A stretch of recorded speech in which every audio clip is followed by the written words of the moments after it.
It's the first public demonstration of the world's most sophisticated passenger jet. Okay, you're at 100 feet there. What? The Airbus A320 is being introduced to the world. Mesdames et messieurs, votre attention s'il vous plaît. L'Airbus A320 admis. That introduction turns into a fatal calamity.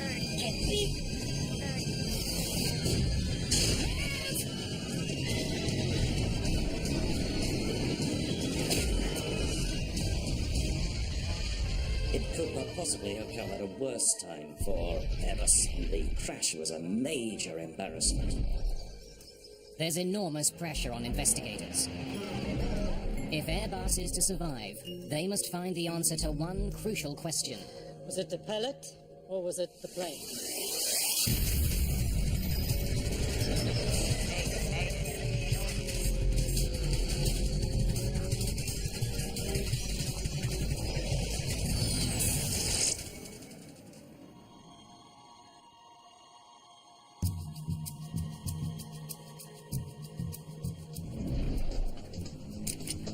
It's 2:30 in the afternoon on June the 26th, 1988. An unusual charter flight prepares to depart Basel-Mulhouse Airport in France, near the Swiss border. NTIs? Captain Michel Asseline is one of Air France's most distinguished pilots. Though only 44, he's the head of pilot training for the company's newest plane, the Airbus A320. It's only the third of its kind to roll off the assembly line. Captain Asseline flew this very aircraft from the factory in Toulouse just 2 days earlier. I was in charge of the launching of the 320 in Air France. The company used me to promote the aircraft. Speeches to make, I was constantly on the television, on the newspaper. Air Shelter 296 would like to roll, please. Asseline's first officer, Pierre Mazière, is also a senior Air France pilot. Air Shelter 296. He's invited 2 off-duty flight attendants to come along for the ride on this special flight. The aircraft is booked to perform a low-altitude flyover at a local air show. There are 130 people on board this A320, which is unusual for an air show demonstration flight. They have no luggage. For some, it's their first time on an airplane. There are even children, like 7-year-old Mariama Barry, unaccompanied by their parents. After the flyover, they will be taken on a sightseeing tour around Mont Blanc, the highest peak in Western Europe. Most got their tickets as promotional gifts from a local bank and newspaper. Jean-Marie Schreiber is a young reporter covering the launch of the new plane. As a journalist, I was thrilled to be on the flight, to have a chance to see how people reacted inside the plane.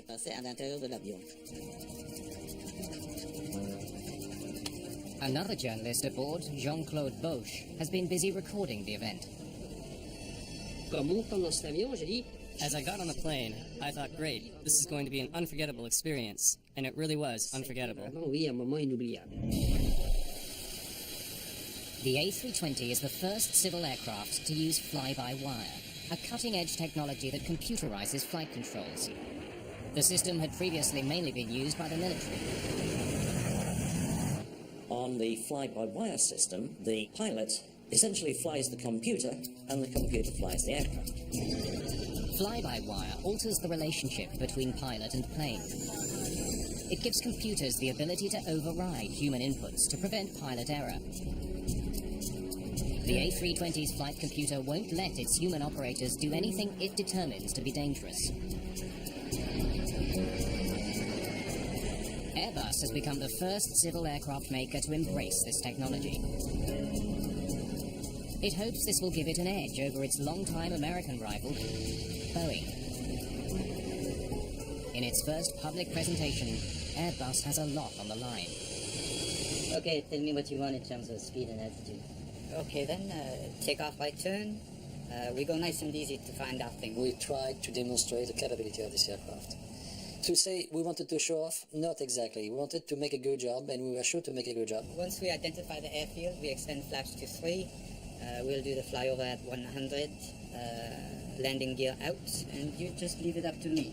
I'll give it Alpha Max. Done it 20 times. Okay. Captain Asseline is planning a breathtaking maneuver. A low-altitude nose-high flyby at Alpha Max. This is the slowest a plane can fly without stalling. Ladies and gentlemen, hello and welcome aboard this Airbus A320, which was put into service just 2 days ago. We will soon be taking off for a short sightseeing flight, which will start from the Abshai Flying Club, and then we'll be flying around Mont Blanc. I wish you a very pleasant flight. That's done.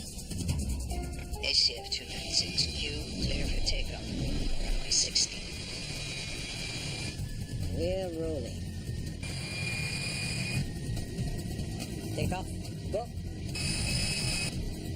Parameters normal. 100. 100. It's already requesting climb. See that? Yes, that happens. I know the bug. V1. Rotate.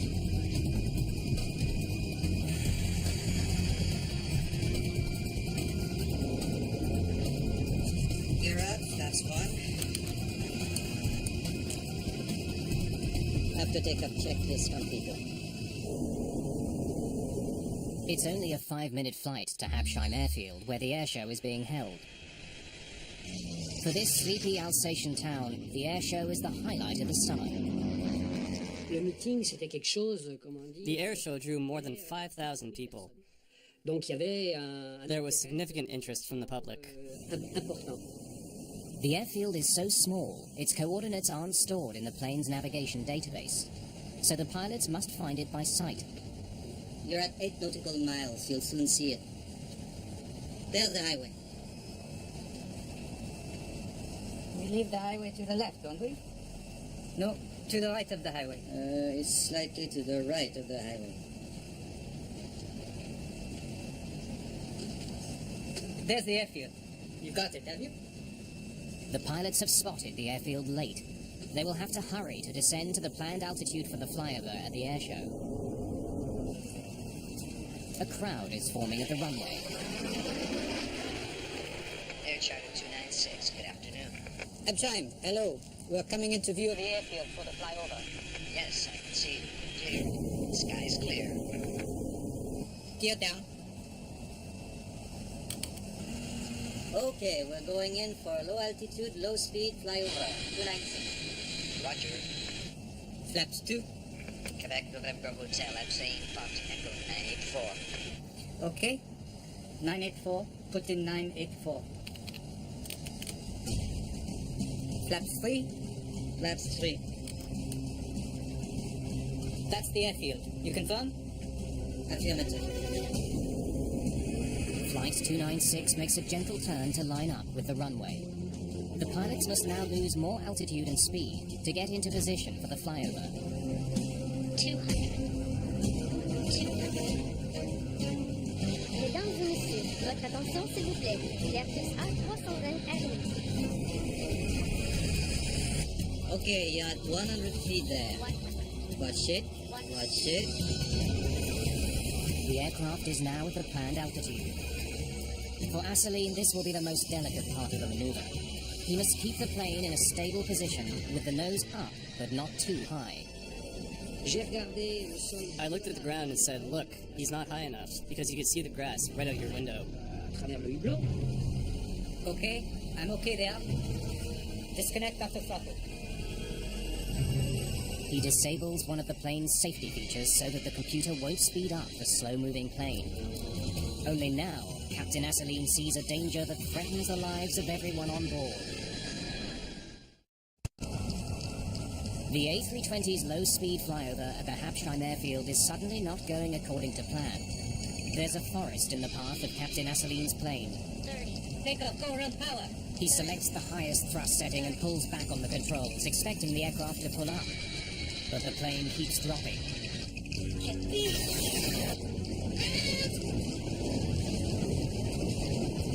J'ai commencé à voir par le hublot des branches d'arbres. I started to see through the window tree branches. I was astonished. You can imagine being on a trail in a large vehicle, a bumpy trail, driving at 80 or 100 kilometers an hour, and you're shaking from all sides. It was like that. I was saying to myself, the plane has to stay in one piece, because if the plane stays whole, we'll be okay. If it breaks up, we're done for. S'il casse, c'est fichu.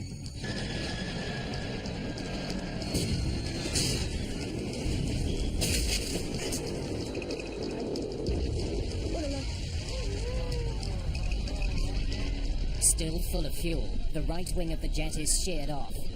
The fuel ignites immediately on impact.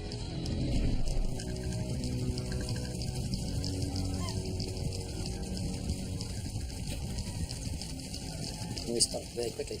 And on the ground, I broke my seat, just because I was holding very firmly. I broke my seat, and I could see a lot of flames all over.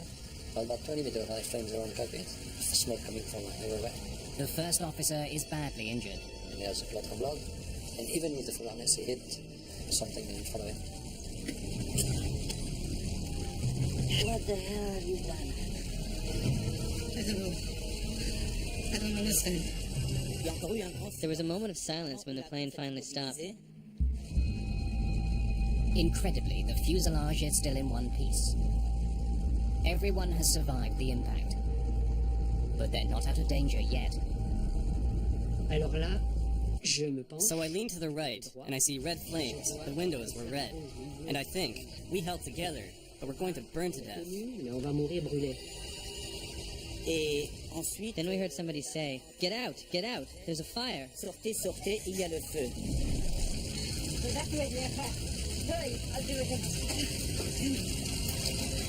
Only 2 exits can be used for evacuation. The rest are engulfed in flames. But thick branches block one of the doors, making evacuation difficult. In the chaos of the cabin, some passengers struggle with their seatbelts. Marie-Françoise Froche is one of the last passengers to leave her seat. She comes across Mariama Barry, who's trapped in her seat. Mariama, Barry, Mariama Barry, she was 7, 8. After the accident, people pushing toward the exit pushed on the backs of the seats, the backs that folded over her, and then she was trapped by her seatbelt. No one saw her. She was forgotten. on l'a pas vue, on l'a oubliée. But it's too late. Both are overcome by smoke before they can get off the plane. In the cockpit, Captain Asseline struggles to get his injured first officer out of the burning aircraft. I took him from his seat and belted him, carried it, I don't know how, and I put him inside. When the passenger, all of them, the last one, was out of the plane, I saw my crew. They told me, Captain, they are all out.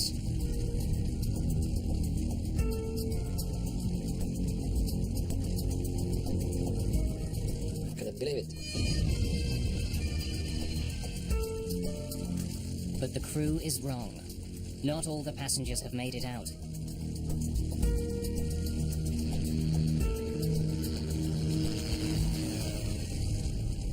Marie-Françoise Froche, Mariama Barry, and another young boy are dead.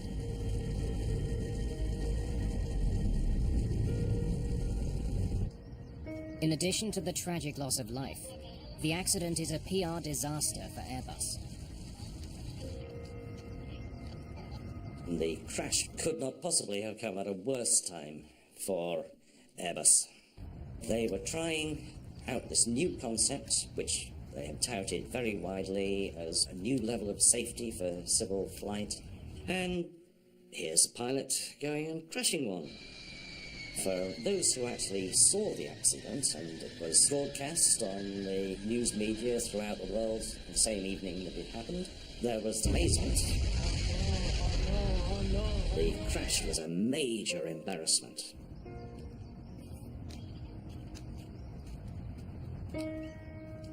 Investigators from France's Accident Investigation Bureau are on the scene of the crash within hours. They need to know why this demonstration flight ended in disaster. They recover the plane's data and voice recorders.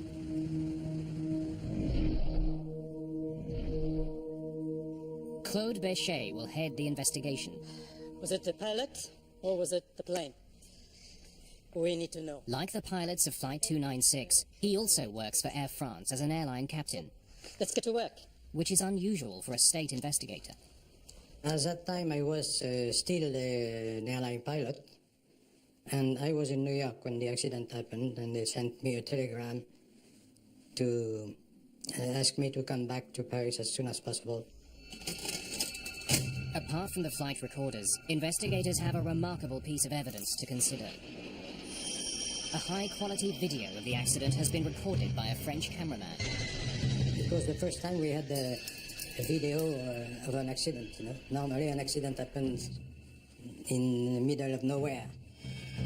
Nobody is there with a camera to film it. The tape clearly shows the plane flying right at the trees at the end of the runway. It doesn't seem to be climbing at all.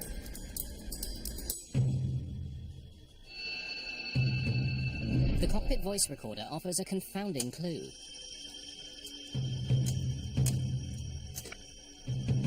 Pick up, go run power.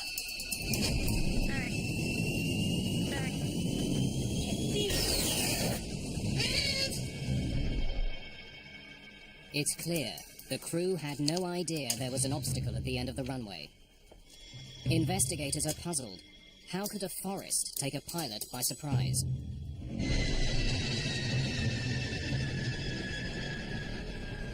Bechet brings Captain Asseline in for questioning about the flyover at Hapsheim. They need to know what his plan was.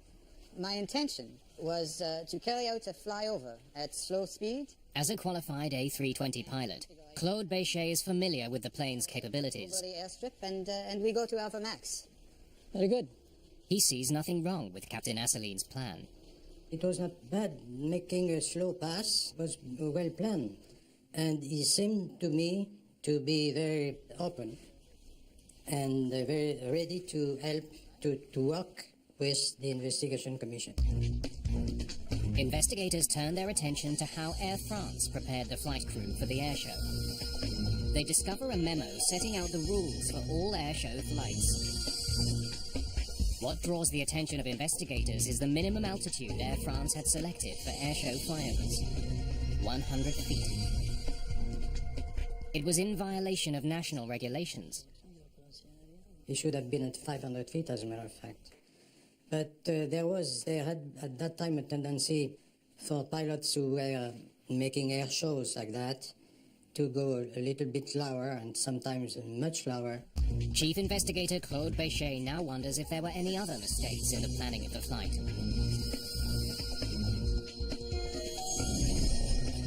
He soon learns that Air France's flight division didn't start drawing up a flight plan for the demonstration until less than 48 hours before the airshow. An Air France employee had prepared maps of the airfield for the crew of Flight 296. Investigators find a serious problem. The forest around Hapsheim Airfield did not show up on the photocopies.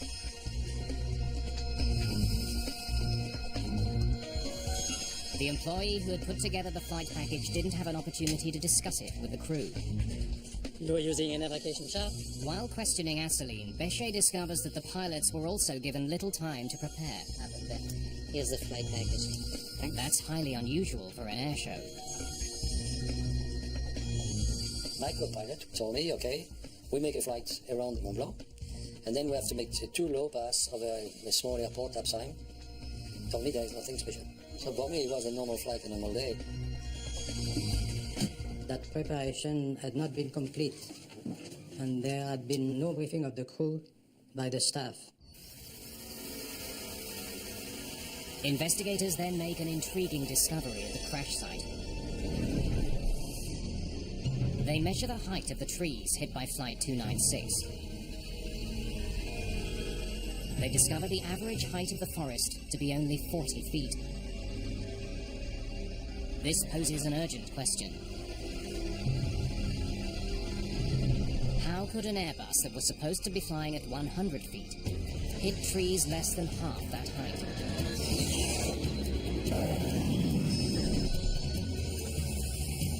It is clear to investigators that Flight 296 fatally deviated from its original flight plan, losing altitude before plunging into a forest. But only the black box data can help them understand how and why this had happened. Information from the A320's flight data recorder is recovered within hours of the crash. The device records information about 200 aircraft functions. It paints a detailed picture of how Flight 296 was operating in the final minutes of its journey. We could reconstruct the entire accident. We could live with the crew as the accident was happening.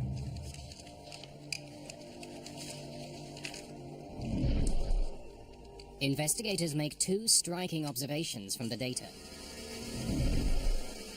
The first is that Flight 296 suffered no mechanical breakdowns. The second is that the A320 followed a very different flight path than the one Captain Asseline had planned. Instead of maintaining a stable airspeed and altitude, Flight 296 had slowed down and lost altitude as it performed the flyover. As the A320 crossed the Habsheim airfield, its speed dropped to only 112 knots. That's about as slow as an A320 can fly.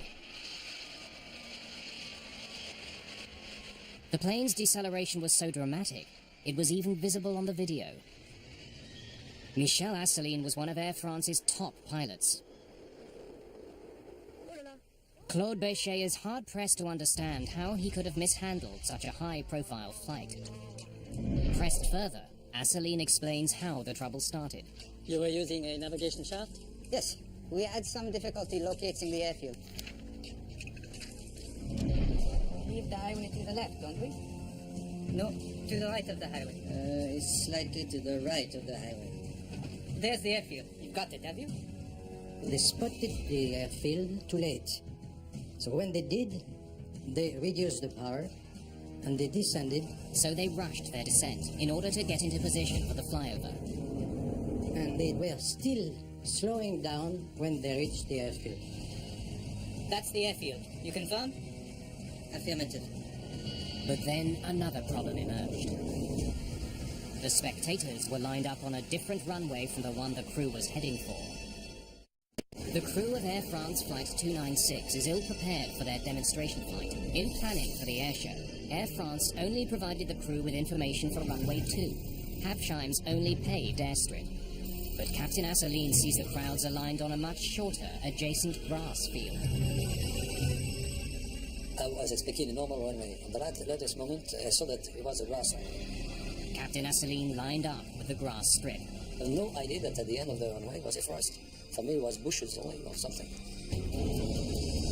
Okay, you're at 100 feet there. Watch it. Watch it. Because they had to rush their descent, by the time Flight 296 got to the airfield, it was flying too fast. To lose speed, Captain Asseline kept the thrust on its lowest power setting, well below the setting pilots normally use for Alpha Max flight. But another serious problem was developing. The aircraft had dropped below 100 feet and was continuing to fall. And the crew didn't seem to notice. I'm okay there.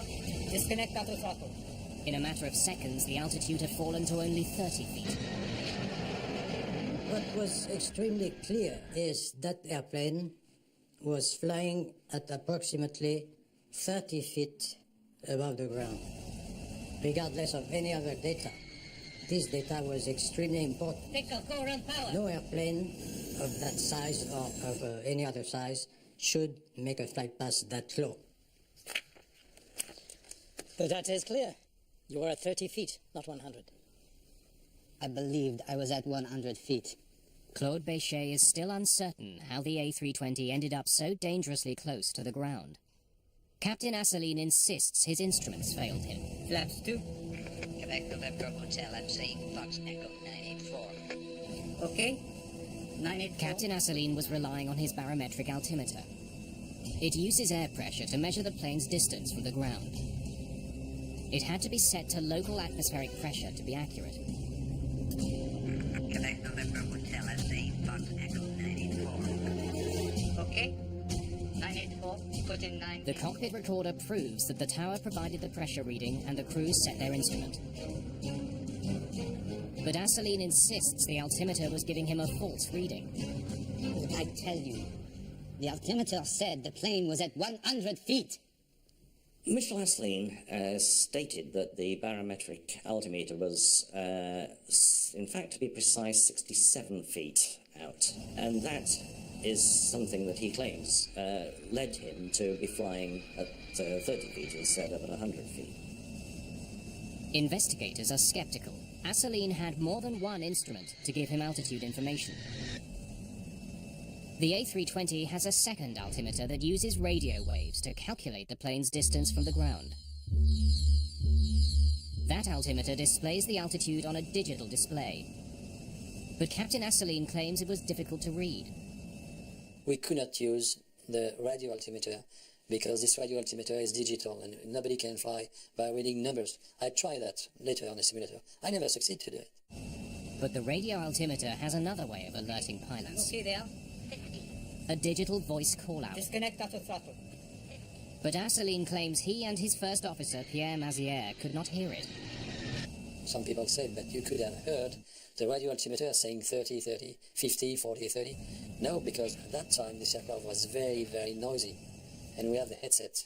And we have demonstrated at that time that the radio altimeter warnings or the radio altimeter call-outs, they were not going through the headset.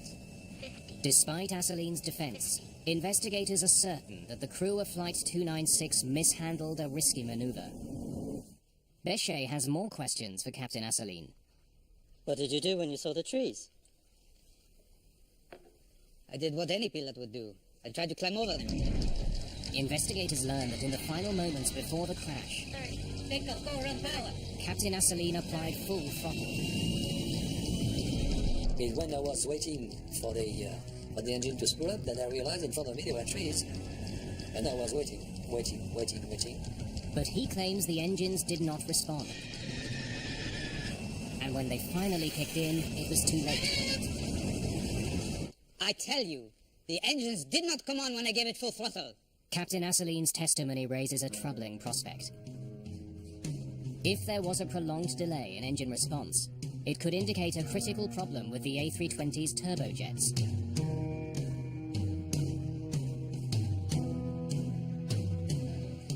Captain Asseline is convinced the engines didn't respond quickly enough in the final seconds of the flight. He makes it his mission to prove it. He uncovers an Airbus document warning of a defect on the A320. It says the plane's engine speed could stagnate at low altitude, a condition caused by poor airflow. When this occurs, the engine cannot accelerate. But investigators can find no evidence of such a failure in any of the data from the plane. Take off, go run power. In the 5 seconds after Captain Asseline applied full power on the thrust levers, the A320's twin engines had begun to spool up. They reached 84% thrust, close to full power, just before the plane hit the trees. When you put from idle to full power, you have the impression that nothing happens for a few seconds, and then the power comes. That was normal, exactly as predicted by the certification. Investigators are increasingly certain the engines on Flight 296 didn't fail. They find a novel way to verify the data. Video of the crash picked up the distinctive sound of the A320's engines accelerating.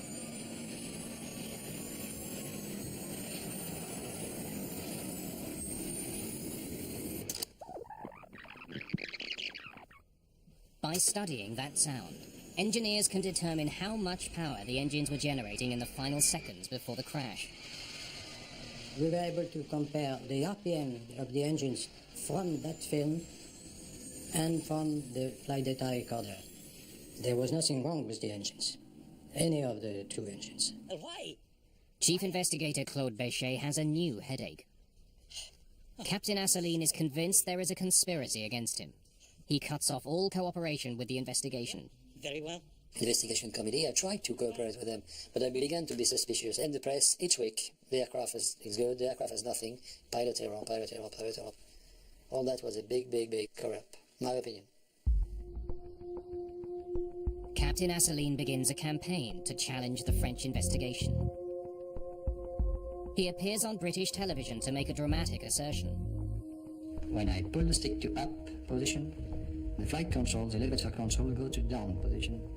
So on any aircraft, if you ask up, following the order of the pilots, the elevator control goes to up. And not that on that one, it went to down. Why? That will be the good question. His accusations go to the heart of doubts about the aircraft. That Airbus fly-by-wire system had given the A320's computers too much control. Asselineau's claim that the plane didn't follow his instructions is supported by data from the plane's flight recorder. The black box recorded every movement of the pilot's side stick controller.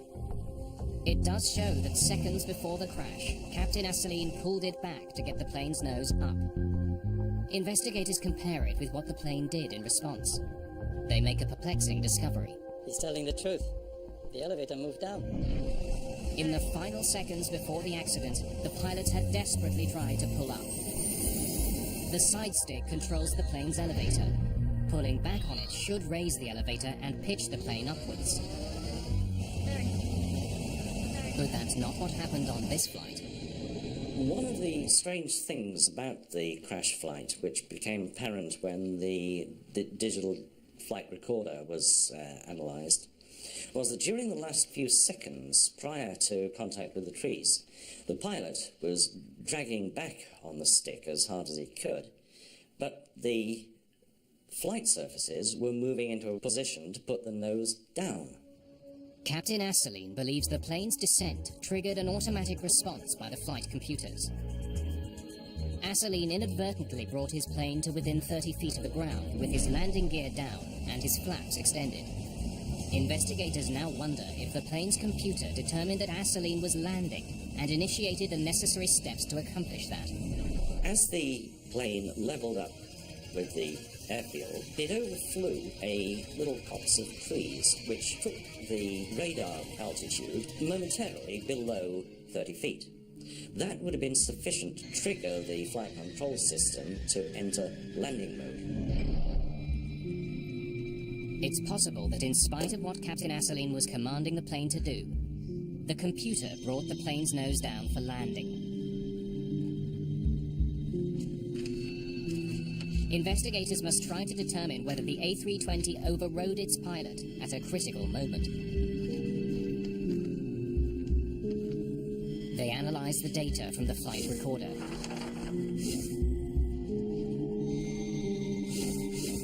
Stop it there. But to their disappointment, So was the plane in landing mode or not? the flight data recorder can't confirm if the plane went into landing mode. The A320 systems are so advanced that the recorder can't track all of the plane's functions. Investigator Claude Béchet comes up with another way to find out. He replicates Asselineau's approach to the Habsheim airfield to see how the A320 responds. Okay, let's start the descent. Power to flight idle. Now put it into Alpha Max. That's it. Gently. I replayed the accident, but on the longest runway in Toulouse. Altitude, 40 feet, 35 feet. We replayed the accident exactly what it was. Béchet's plan is to descend to 30 feet, as Asselineau's A320 did. Now pull up slightly to level off. Hold it there.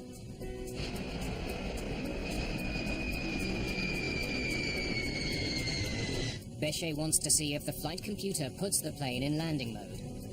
Okay, now full thrust.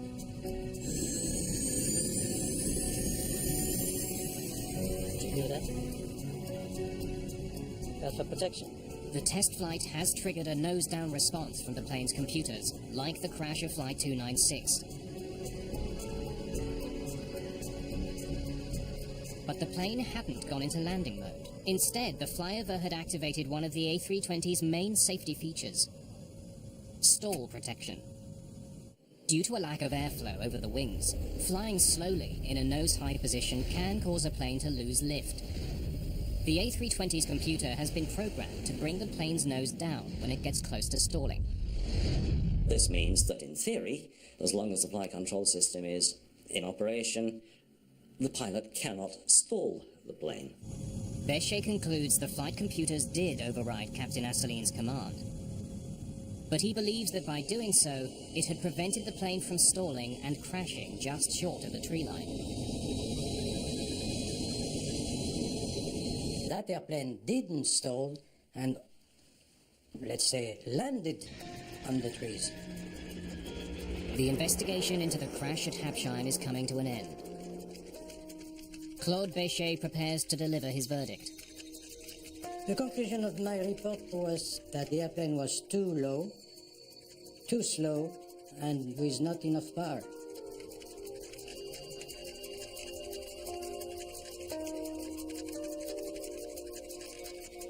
As far as Claude Bechet is concerned, the report is the final word on the Hapsheim tragedy. The case, however, is far from over. The French justice system is moving towards a judgment of Captain Asseline. He is charged with involuntary homicide in the deaths of 3 passengers and faces the prospect of a long prison sentence. But Captain Asseline believes he has found evidence that will exonerate him. He is convinced there was a conspiracy to tamper with the plane's black boxes, to conceal problems with the A320's fly-by-wire technology. There's been a cover-up with some funny recorders. That's the first point. The second point, they have been changing the content of the recorders. It all begins, according to Asseline, at the crash site. An employee of France's Civil Aviation Authority is photographed carrying the A320's flight recorders from the scene. Those same black boxes are presented as evidence at Asseline's trial. But inexplicably, they look different. I had a chance to see the black boxes held by the court. But when I see the state they're in, they're old boxes, full of scratches, dusty, with chipped paint. I think, wait, these can't be the boxes from the crash. The plane was new. They're not the right ones. Captain Asseline hires a Swiss criminology institute to compare the 2 photographs. Its conclusion, they're not the same flight recorders. Captain Michel Asseline claims the black box data from his flight has been tampered with. But investigator Claude Bechet rejects the accusations as outrageous. They were trying to prove that the tapes had been tampered with, which we could not understand because every recorder expert knew that it was physically impossible. But there is one expert who believes the black boxes are suspicious. Ray Davis is a former head of flight recorder analysis at Britain's Air Accidents Investigation Branch. He has been hired by British television to review the French investigators' work. It was a little bit of an eye-opener in a way, in that prior to reading the report, I had a totally different impression of the possible causes of this accident, whereas when I read the report, there were so many anomalies and questions raised by the report that my whole attitude towards the accident changed completely. Davis discovers evidence that could vindicate Asseline. It raises questions about when the crew applied power to try to overfly the trees. 30. Pick up, go around power. 30. While studying the black box data, Davis comes across a curious inconsistency. French investigators had synchronized the black boxes with a transcript of air traffic control communications. Davis examines the last conversation the pilots had with the tower before the crash. Okay, 984, put in 984. It was recorded by both air traffic control and the plane's own black box. Quebec November Hotel at Sea, Fox Echo 984. Quebec November Hotel at Sea, Fox Echo 984. Ray Davis discovers a time discrepancy between the 2 recordings, amounting to a loss of several seconds. According to the black box data, the aircraft was 5 seconds from impact with the trees when Captain Asseline commanded full thrust from the engines. But according to Ray Davis's analysis, this actually took place 4 seconds earlier. This 4-second gap dramatically changes the calculus of the accident. It's the difference between a normal delay in engine response and a serious malfunction. Asseline claims that on this particular occasion, the delay was more than he expected. And depending upon which side of the argument you come down at as to whether or not the 4-second delay in the digital flight data recording was real or not, then, you know, he's either an idiot or, you know, he's right. The French justice system does not believe that Asseline is right. After multiple appeals, Michel Asseline is convicted of involuntary homicide and sentenced to 10 months in prison. Still, the controversy over the black boxes and the missing 4 seconds lingers on. It promises to forever cloud the results of Claude Béchet's investigation. The public opinion thought probably, oh, well, there was so much at stake, you know. It was the future of all European aviation industry, which was at stake. So they managed to tamper the tapes so they could blame the pilot and not the airplane. But this is just impossible. The investigation into the Habsheim accident made several recommendations. It calls for passengers to be banned on all demonstration flights. It also calls for better reconnaissance of airfields by flight crews. And they want airline procedures to be reviewed to ensure they conform with official regulations concerning altitude.